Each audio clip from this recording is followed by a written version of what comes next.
In the 70s, there were some great, amazing hard rocking bands, blues bands, but man, nothing can ever compare to some of those real bands when you think of just this band right here that absolutely, maybe even blows away a little bit of some of the groups, I guess, you could say.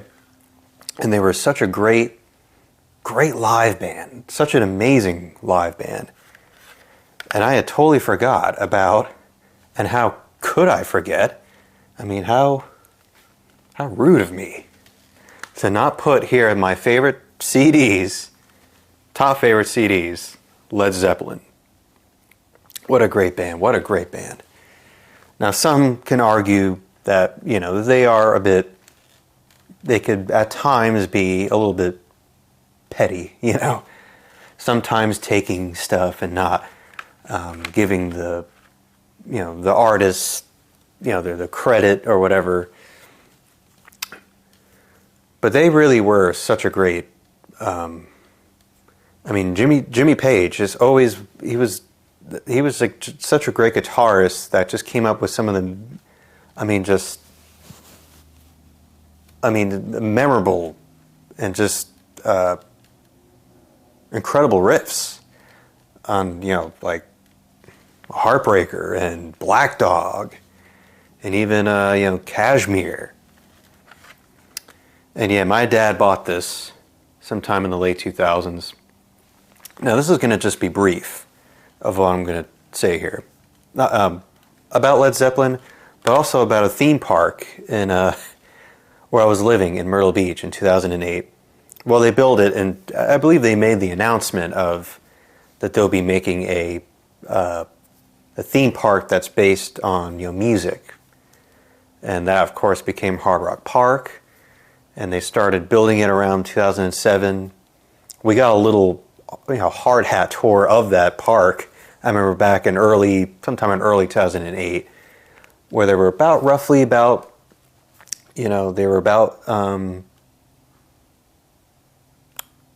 having the big grand opening of the theme park, and it opened on Memorial Day weekend. Now, of course, this was definitely first of all, where it was located was pretty bad, and of course, this was during the recession, and it's just, I think a lot of people just didn't want to didn't feel like, because of the maintenance and maybe just because of the people that work there. There's a lot of just hasty stuff, a lot of like stuff behind the scenes, just how that part kind of failed, how it just crumbled and didn't last. It didn't even last a year. It only lasted until, I think, August or September or whatever. And that was it. Park was closed and they redid it. They named it Freestyle, and that kind of failed. And it was during the whole recession, and just where it was located was kind of a because not so good area of Myrtle Beach. It was like really bad where they built it or whatever. But it was such a great, because I was maybe like in middle school then. I was kind of starting my middle school years.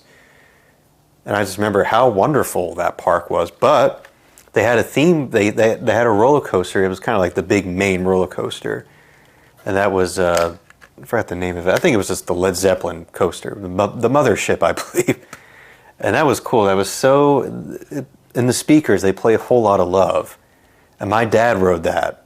I think he wrote it once or something. But yeah, it was so cool, and then boom, just vanished. The whole park.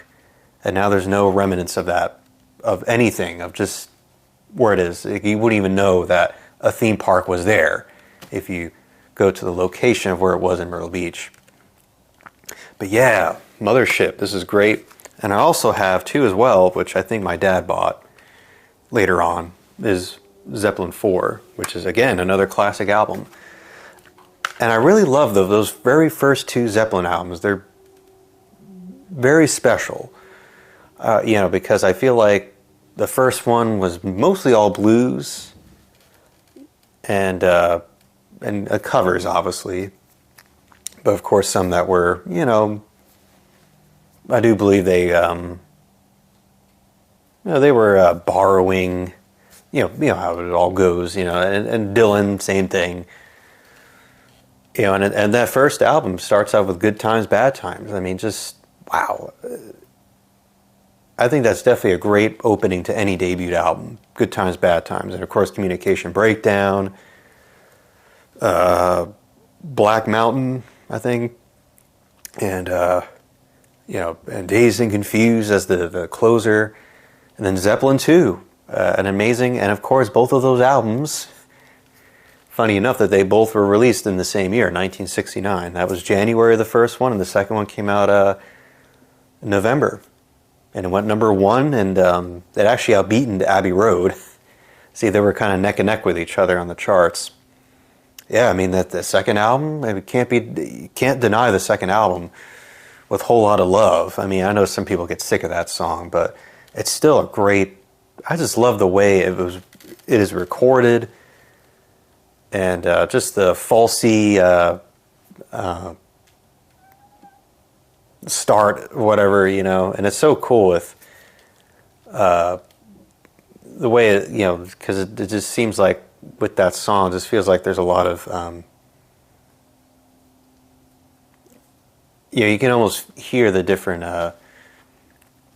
it's such a great recorded song, and I love Heartbreaker. You flip the album over and you have, Heartbreaker and Living, Lovin' Made. Just like, wow, what two great pairings of songs, and just again has an incredible, great hooky riff that's instantly just memorable right in the top, and ending it with Bring It On Home. What a great closing to that album. And of course, you got Zeppelin 3, which I feel like it's overshadowed from the first two albums. The Immigrant Song and Celebration Day. So some great stuff on there. A little folky. There is some folky stuff on there. And of course, you have the incredible Zeppelin 4. This plays like a greatest hits, basically. No introduction. I mean, do I really need to say anything more that everyone else has said? It's just, a wonderful album. Start off with Black Dog, ended with Stairway to Heaven. Just two amazing powerhouse songs. And then you have, after that, you had, what was that? I'm forgetting the album that came after. I know this is really bad. This is quite bad for me as I'm filming this. Houses of the Holy, jeez. Okay, Houses of the Holy 73.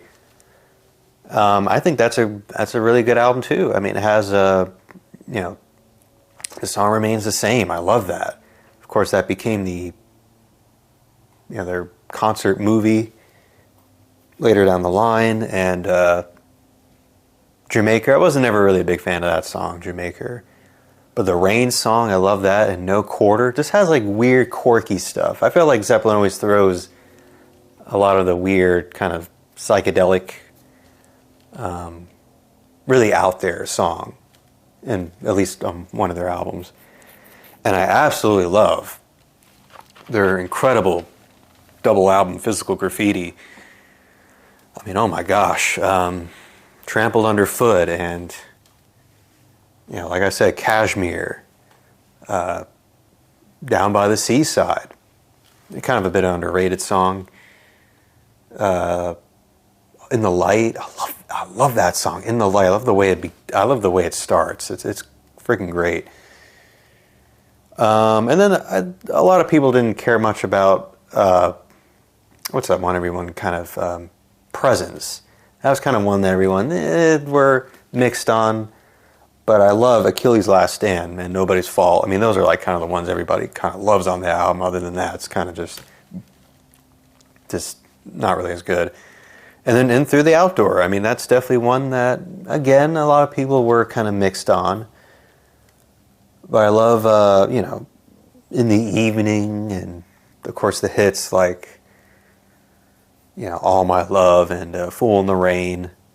Then they came out with Coda, which was kind of just,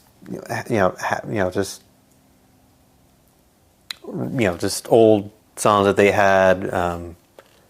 They're in their sessions for, I believe, for In Through the Outdoor and some of their other previous past albums. But yeah, Zeppelin, I know I feel guilty here that I'm forgetting about them, but they are great. I love them. And I think definitely one of the greatest bands of the 70s for sure. That's all I got to say, okay, folks? Not much, but, you know, Zeppelin's great. Okay, take care, folks. Bye-bye.